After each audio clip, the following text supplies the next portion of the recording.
नमस्कार. सरकारी कर्मचाऱ्यांना धक्का. सरकारी कर्मचाऱ्यांसाठी एक धक्कादायक बातमी समोर आलेली आहे. या कारणामुळे जानेवारी 2026 पासून लागू होणार नाही 8वा वेतन आयोग. जाणून घेऊयात सविस्तर बातमी, पण तत्पूर्वी तुम्हाला एकच विनंती आहे. तुम्ही जर आपल्या चॅनलवरती नवीन असाल तर चॅनलला सबस्क्राईब करा. चला तर मग पाहूयात ती महत्त्वाची अपडेट. तर बघा, 8वा वेतन आयोग लागू होण्याच्या प्रतीक्षेत असलेल्या कर्मचाऱ्यांना धक्का देणारी एक अपडेट समोर आलेली आहे.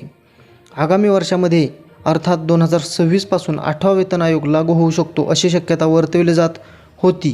प्रत्यक्षात मात्र 2026 पासून 8वा वेतन आयोग लागू होऊ शकत नाही अशी शक्यता दिसत आहे. यामागे तांत्रिक कारण असल्याचे समोर आले आहे. यामुळे सरकारी कर्मचाऱ्यांना 8व्या वेतन आयोगाचा लाभ कधीपासून मिळणार याबाबत प्रश्नचिन्ह निर्माण झाले आहे. सरकारी कर्मचाऱ्यांना सध्या 7व्या वेतन आयोगाचा लाभ मिळत आहे. सरकारी कर्मचाऱ्यांना 8वा वेतन आयोग देण्याच्या घोषणा सरकारने केली होती. सरकारने 8व्या वेतन आयोगाच्या स्थापनेची घोषणा केली होती. मात्र 2 सदस्यीय पॅनल आणि अध्यक्षांची लवकरच नियुक्ती केली जाईल असे सांगितले होते. 1 जानेवारी 2026 पासून 8वा वेतन आयोग लागू होणार नसल्याचे 1 फेब्रुवारी 2025 रोजी सादर झालेल्या केंद्रीय अर्थसंकल्पातून स्पष्ट झाले आहे. लाखो सरकारी कर्मचारी आणि पेन्शनधारकांना 8व्या वेतन आयोगाकडून मोठ्या अपेक्षा होत्या.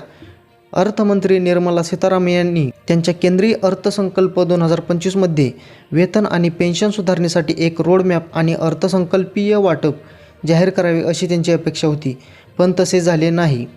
सध्या सुरू असलेल्या 7व्या वेतन आयोगाचा कार्यकाल 31 डिसेंबर 2025 रोजी संपत आहे.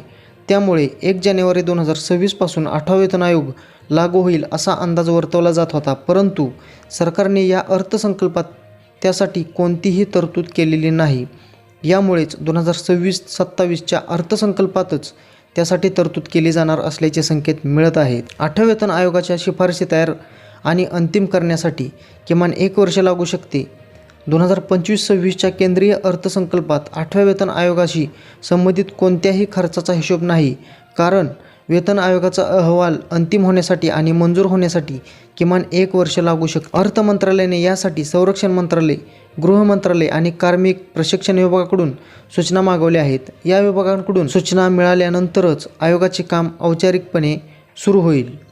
ज्यावेळेस 7वा वेतन आयोग लागू होताना शिफारशी देण्यासाठी 1 वर्षाहून अधिक कालावधी लागला होता. 7व्या वेतन आयोगाचा अहवाल तयार करण्यासाठी 18 महिन्यांहून अधिक कालावधी लागला. अशा परिस्थितीत 2025-26 या आर्थिक वर्षात 8व्या वेतन आयोगाच्या शिफारशी लागू होण्याची शक्यता वर्तवली जात आहे. धन्यवाद.